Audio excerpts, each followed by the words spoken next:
Bon, mais je vous remercie d'être venu. On va s'interroger et se questionner mutuellement. J'ai invité Maximilien Frisch, qui est l'éditeur de mon dernier ouvrage et qui est également écrivain lui-même, qui a écrit le roman qui s'appelle L'Impasse du Salut. Je vais commencer par questionner Maximilien sur ce qu'il est, pourquoi il fait ce qu'il fait, parce que comme vous, je ne connais pas en détail son parcours ni ses intentions. Donc j'ai lu son roman, L'Impasse du Salut. Maximilien, votre roman, L'Impasse du Salut. Donc cela veut dire que pour vous, le salut est dans l'impasse. Exactement. Ça c'est un peu rapide comme réponse, c'est-à-dire que ce livre ne devait pas s'appeler L'Impasse du Salut. Je l'avais appelé Méprisable et donc pendant longtemps pour moi il s'est appelé Méprisable, c'est-à-dire c'était globalement le sentiment d'un homme qui se trouvait méprisable, habitant auprès de tous ses congénères qui étaient eux-mêmes méprisables. Il y avait ce double mouvement de mépris pour autrui et pour soi. Et puis, mon éditeur a voulu changer le titre parce qu'il trouvait que c'était nul, méprisable. Moi, j'aimais bien, ma foi.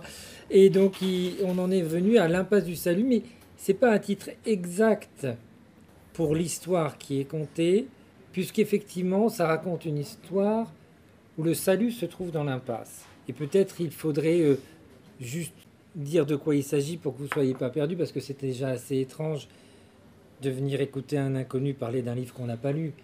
Donc vous dire un peu de quoi il s'agit.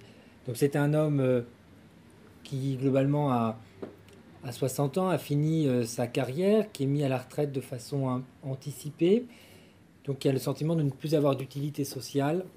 Ses propres enfants lui font la morale, comme ça arrive, et il se sent domestiqué par toute une société, et ça, il le trouve assez insupportable. Et donc il a ce raisonnement qui est un piège, c'est-à-dire de double mépris de l'humanité et de lui-même. Et le roman commence parce que cet homme est en prison, parce qu'il a tué. Et donc ce roman raconte comment un être ordinaire, l'être que nous serons, que nous avons été ou que nous sommes, on arrive à commettre le péché le plus grave de tuer un homme. Donc ça raconte comment le péché enchaîne un homme, comment le péché s'enchaîne. C'est ça l'histoire du roman. Et la question subsidiaire, c'est pour ça que j'en viens à la réponse, la question subsidiaire, c'est en quoi ce crime va lui permettre de se convertir ou non, va lui permettre d'accéder au salut. C'est-à-dire en quoi le crime est une sorte d'anticipation de son agonie pour un retour au Christ. Et donc, l'agonie, c'est une impasse, entre guillemets, pour nous, êtres vivants. Le crime est cette impasse dans laquelle il est tombé. Et le salut est-il dans cette impasse? C'est la question subsidiaire que pose ce roman après avoir raconté l'histoire du mal. Donc l'impasse du salut, ça pourrait être aussi, vous voyez, vous arrivez quelque part, le titre, le nom de la rue, ça s'appelle l'Impasse du Salut. Bienvenue dans l'Impasse du Salut.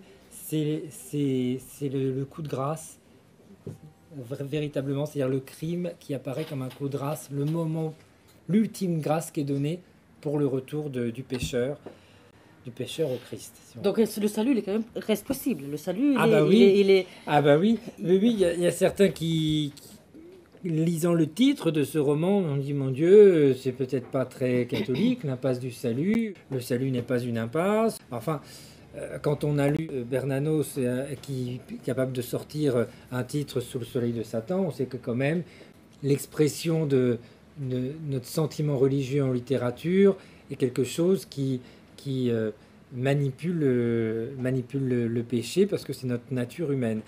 Et donc l'impasse du salut, c'est une histoire du salut. C'est une histoire du salut. Ça raconte, parce que là on conceptualise, je parle, mais ça raconte l'histoire d'un homme vers son salut, en passant par le péché, bien sûr.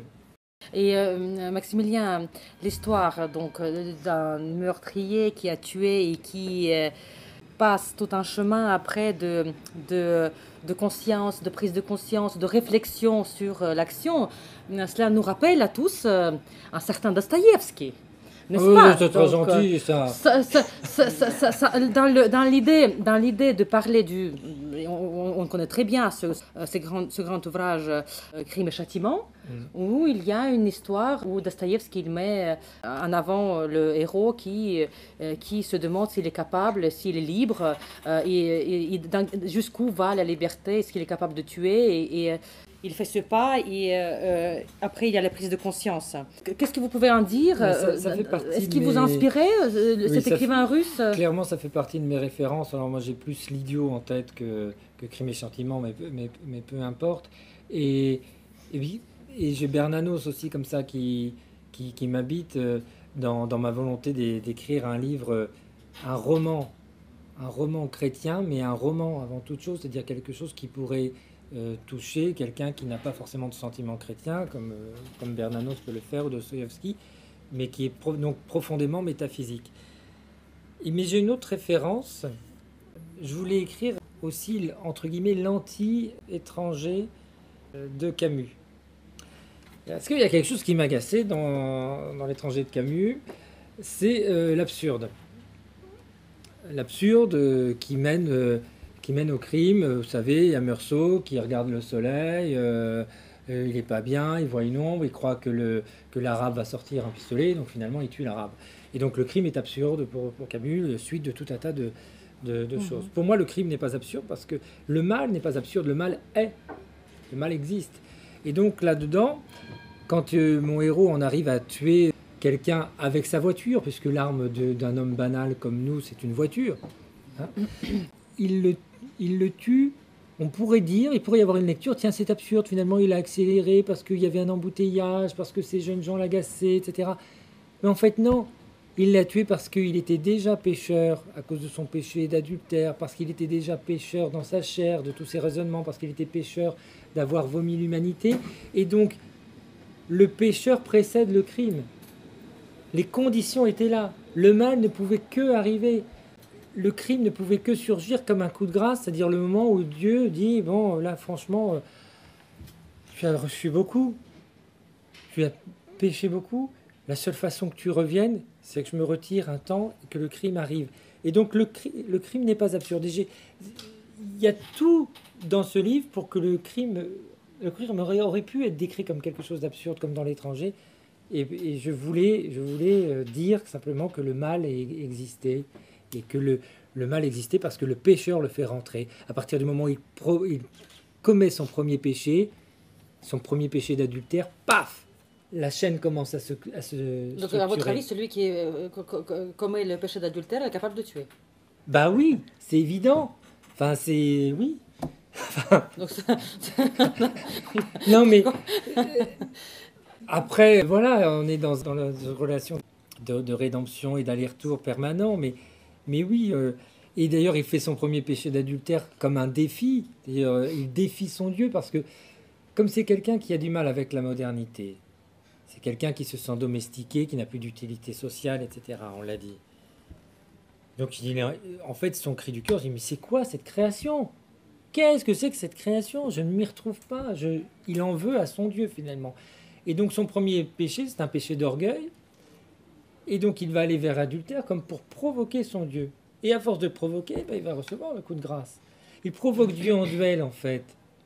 Et la modernité voudrait qu'on fasse un pacte avec le diable, c'est-à-dire qu'on dise, bon allez, effectivement, allez, je vais tromper ma femme, je vais être infidèle à mon Dieu, à ma femme, à tout le monde.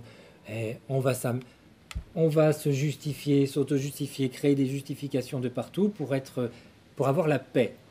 Or, lui, il n'est pas dans la paix, et il a eu l'épée que le Christ lui avait promis, et donc il provoque son Dieu, il a la réponse, et petit à petit, donc de son péché d'orgueil, puis péché d'adultère, où d'ailleurs c'est assez pathétique, puisque c'est avec une prostituée, enfin je veux dire, il tombe pas amoureux de notre femme, hein. Et puis arrive ce crime qui est tout aussi pathétique, puisque c'est un crime à la voiture, enfin voilà, c'est même pas un crime...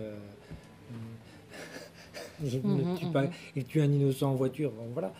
Et alors, je sais plus du coup la question. Oui, je répondais par rapport au crime absurde. Oui. Et alors, l'adultère, est-ce que l'adultère mène au crime? De fait, oui, dans la chaîne du mal et dans son raisonnement.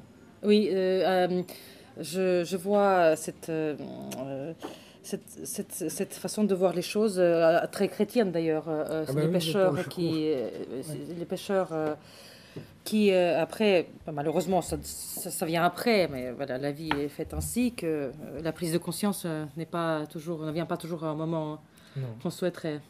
Mais alors, vous traitez ce sujet qui est aussi vieux que les hommes, aussi vieux que le temps. C'est le sujet de la prise de conscience, de la conscience morale, de la liberté, des limites et de Dieu et de divin.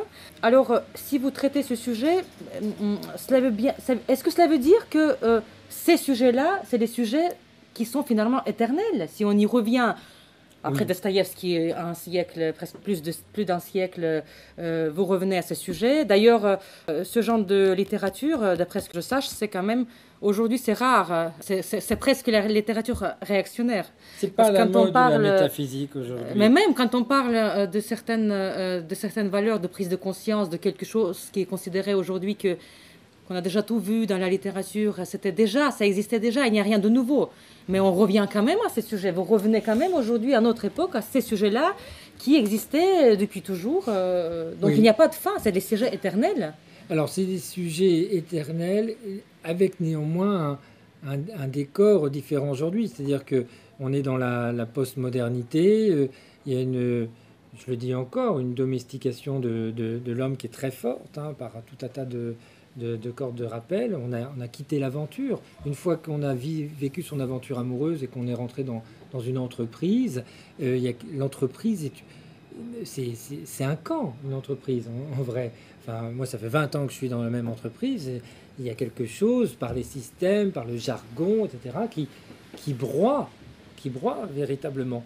Et puis, la société aussi broie. Donc, c'est un sujet d'éternité que j'ai voulu ancrer dans l'ordinaire de tout un chacun. Maximilien, excusez-moi, vous n'avez pas, justement, pour préciser, je n'avais pas dit que le personnage, justement, le problème au travail, que ça a commencé par son... Oui, par une mise à la retraite anticipée. C'est quelque chose de très simple. Le début, c'est nous aurions pensé que vous pourriez prendre votre retraite. Le monsieur était un DRH de 60 ans, c'est tout à fait ordinaire, mais finalement, lui qui a toujours pris sa distance avec le monde du travail, s'aperçoit que c'était la seule chose qui lui donnait un petit peu une carte de visite.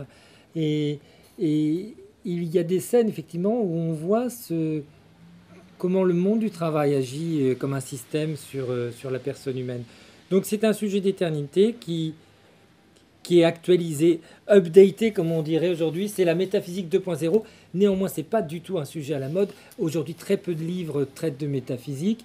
On est plus dans le psychisme, c'est-à-dire ça me fait quelque chose quelque part, on écoute ses entrailles, on dit oui, moi ça m'a un peu... Franchement, ça m'a fait telle sensation, etc. On est sur l'ère du roman qui incorpore du développement personnel. Il n'y a rien de pire que ça. La vérité d'un être, c'est la dimension tragique d'un être, c'est-à-dire d'être complètement prédestiné à l'agonie. Ce n'est que ça, notre vie. Donc, si la littérature ne traite pas de ça, j'ai presque envie de dire que c'est même pas de la littérature. La littérature, ce n'est que ça. Le reste, c'est peut-être du développement personnel. D'ailleurs, c'est effrayant la taille des rayons de développement personnel dans les librairies. Si vous ferez attention, vous regarderez, ça prend des proportions énormes. Juste une phrase de Vauguet sur qui j'ai écrit. Il disait que des fois, souvent, un roman peut être beaucoup plus utile à l'humanité, à l'homme, qu'un traité des livres sacrés, tout en des volumes et des volumes. Et un roman peut porter justement tout ce qu'il faut savoir et pour bien le vivre et ressentir. Totalement. Ça, c'était mon approche. D'ailleurs, au début, quand j'ai lancé ma maison d'édition, c'était uniquement ce que je voulais faire parce que je considérais un roman pouvait modifier un être. Effectivement, les essais, c'est un peu faux en fait. Je pensais ça, mais c'est un peu faux. Mais c'est vrai qu'un roman a la capacité de créer un monde et donc des personnages. Là, on parle d'un mec qui n'existe pas, en fait. C'est quand même rigolo. Renaud Mann, il s'appelle. Bon.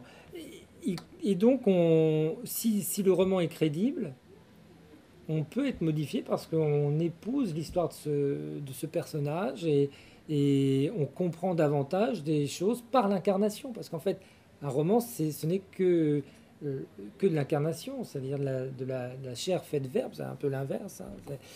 Et donc par l'incarnation d'une vie, on a beaucoup plus de leçons à recevoir que par quelqu'un qui va vous faire un cours professoral sur voilà ce qu'il faut faire. voilà comment le mal agit. Non, Oui, c'est tout à fait. C'est de la mise en situation. Il y a des mises en scène qui sont là pour nous dire jusqu'où l'on peut aller, ou jusqu'où il peut descendre, jusqu'où il peut monter, et qui peut nous rendre meilleurs et qui peut éviter qu'on descende de plus en plus bas.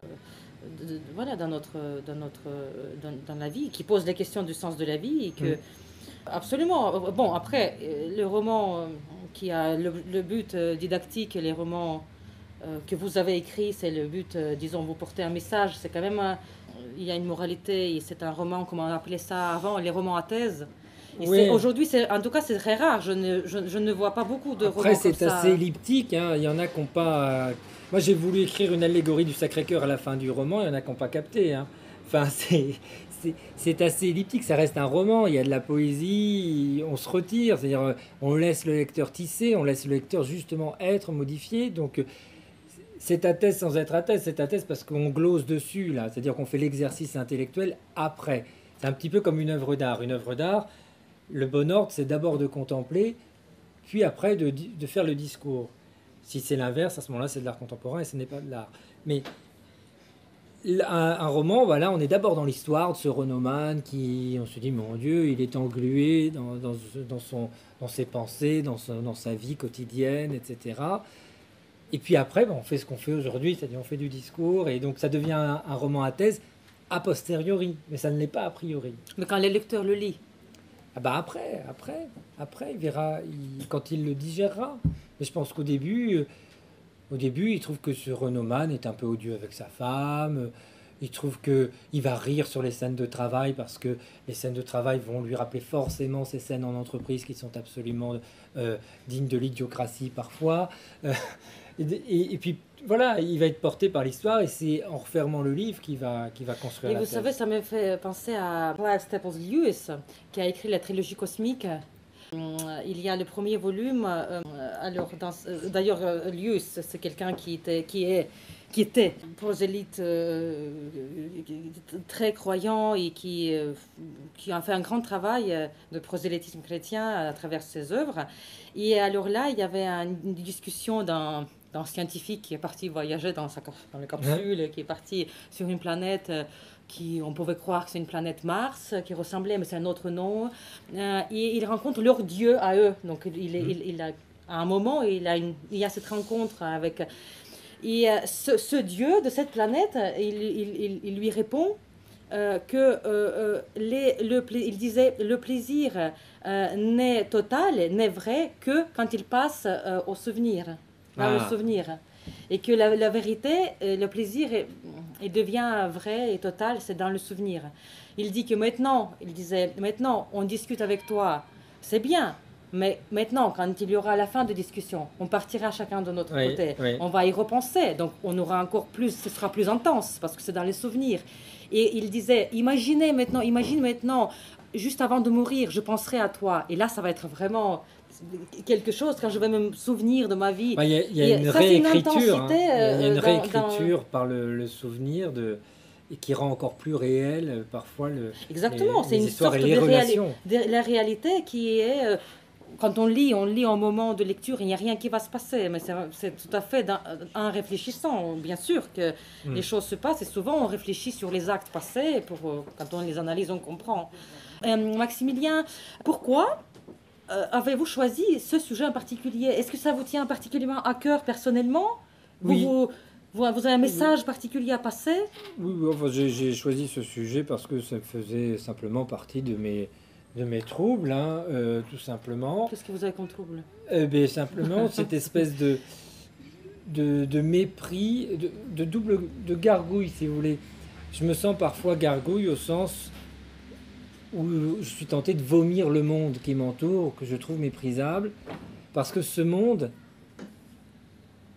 est à mon image. Et donc il y a le double mouvement. Je me méprise et donc je méprise le monde, et le monde est méprisable, donc je me méprise d'appartenir, d'être semblable, d'être un de leurs semblables. Et pourquoi se mépriser? Ah bah je sais pas, c'est comme ça, moi j'ai ça en tête. Et justement, et le message chrétien n'est-il pas justement le monde et vous-même et nous tous semblables à l'image de Dieu? Comment on peut se mépriser si on est à l'image de Dieu? Mais c'est parce que je suis chrétien et que j'ai ce sentiment qu'il a fallu que j'écrive ce livre pour comprendre, pour dénouer.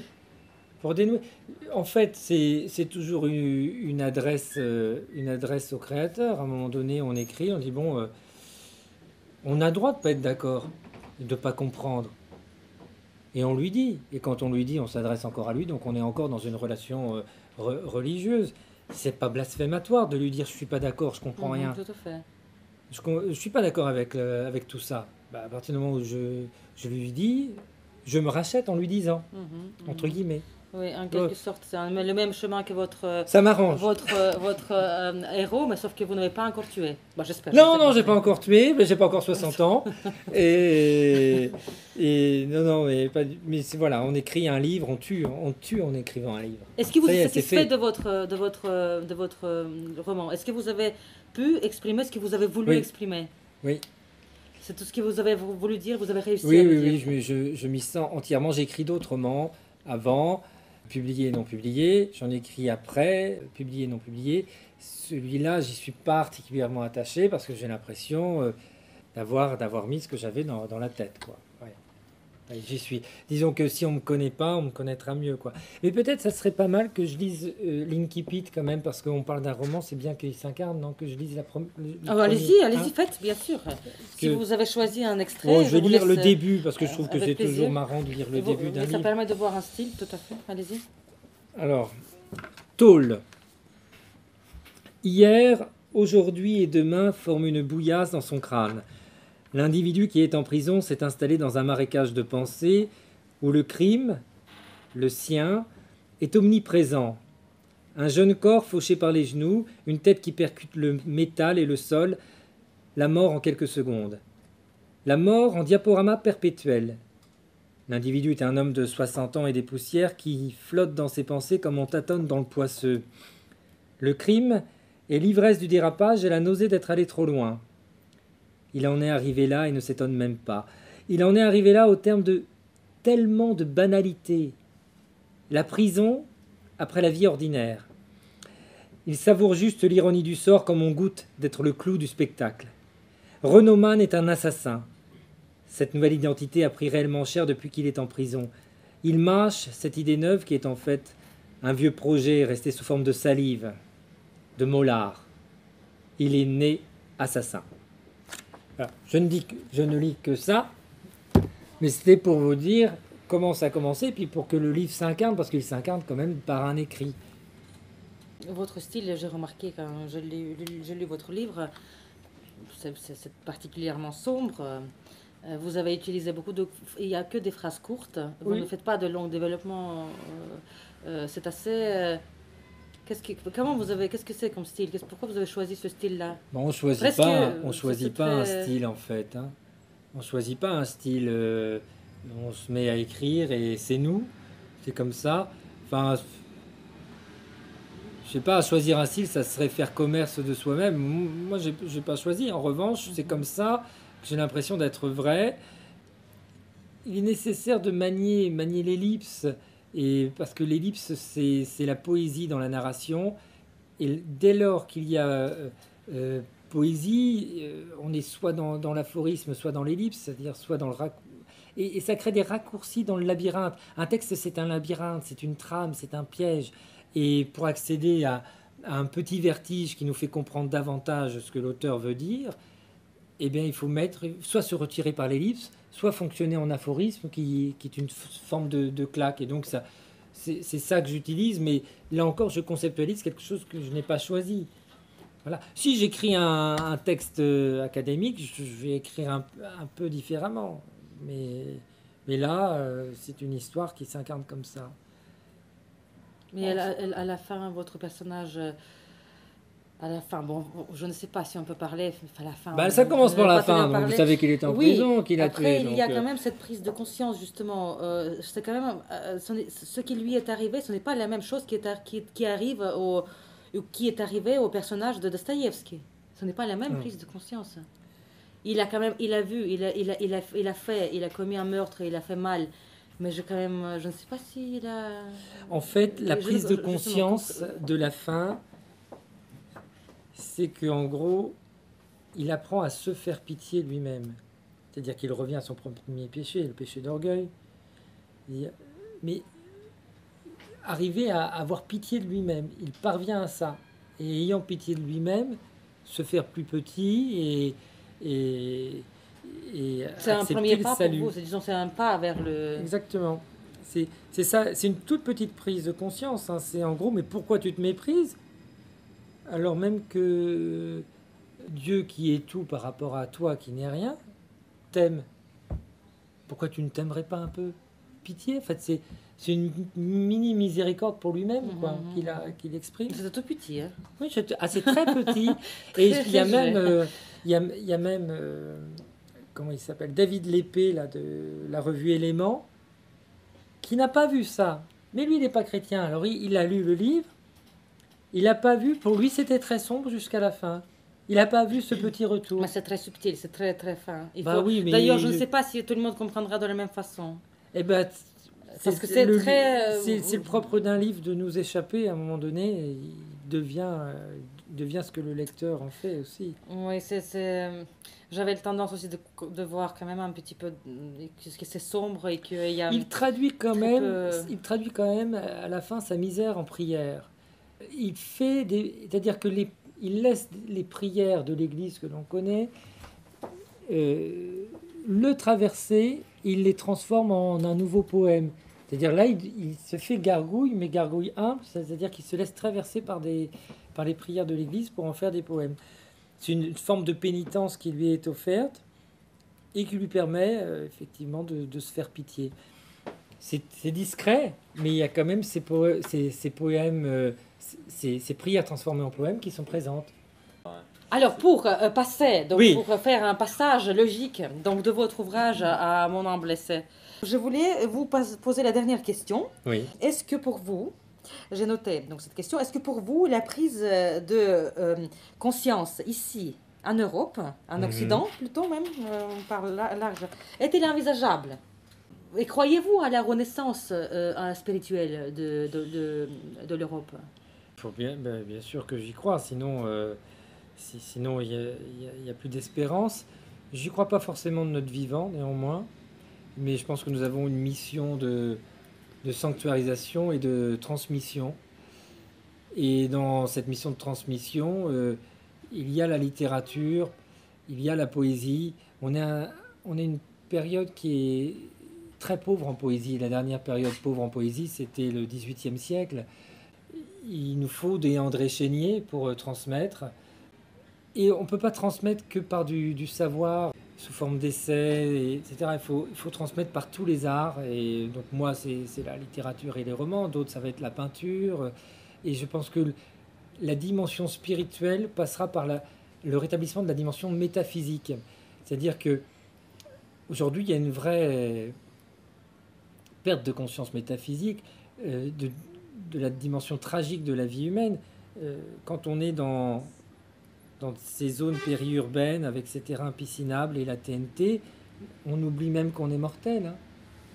Moi, j'en étais venu à un moment donné dire on va commencer, avant d'annoncer la bonne nouvelle, par rappeler la mauvaise.